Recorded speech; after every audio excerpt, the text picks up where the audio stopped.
তুমি কি পড়েছো? এটা তুমি কি পড়েছো? কি পড়েছো এটা? কি পড়েছো এটা? বলো বলো, এটা কি পড়েছো? কি গো, এটা তুমি কি পড়েছো? বলো, কি পড়েছো মামা?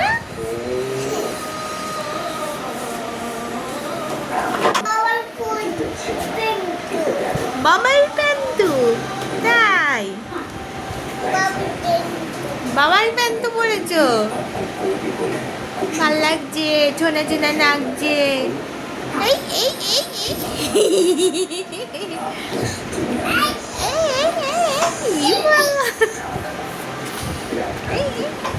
এটা কার প্যান্টু? বাবার প্যান্ট। বাবার প্যান্ট তুমি পরেছো কেন? ভাল লাগছে? হ্যাঁ।